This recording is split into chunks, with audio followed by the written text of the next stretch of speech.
හරි. අපි අද බලන්න යන්නේ ටෙනිස් ප්ලේයර් කෙනෙක්ගේ බැක් පේන් එන්න ප්‍රධානම හේතු මොනවද කියලා.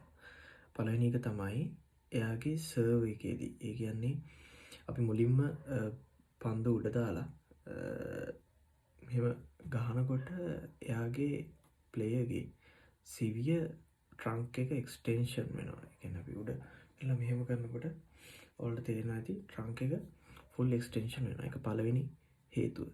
දෙවැනි හේතුව තමයි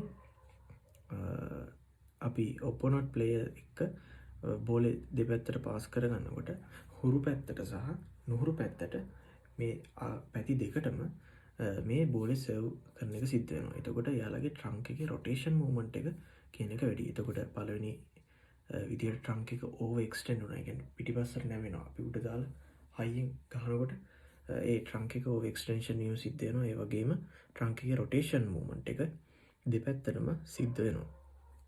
ඊළඟ දේ තමයි මේ ටෙනිස් කෝට් වල හાર્ඩ් සර්ෆේස් එකක් තියෙනවා නම් ඒ කියන්නේ අපි දන්නවා ටෙනිස් කෝට් වල සොෆ්ට් සහ හાર્ඩ් කියලා දෙකක් තියෙනවා.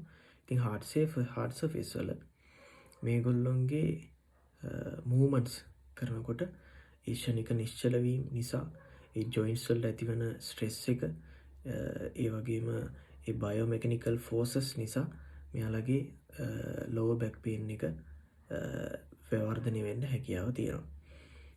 අවසාන වශයෙන් මේ ටෙනිස් ප්ලේයර්ස් ලගේ ඇබ්ඩොමිනල් මසල්ස්, කෝ මසල්ස් and ග්ලූට් මසල්ස් ස්ට්‍රෙන්ත් එක අඩුවීම නිසා මේ දේවල් මේ බැක් පේන් කියන දේ ඇති වෙන්න පුළුවන්.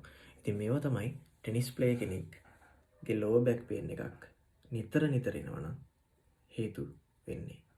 අපි ඉස්සරහට කතා කරමු තවත් දේවල් ඉස්සරහ වීඩියෝස් වලින්.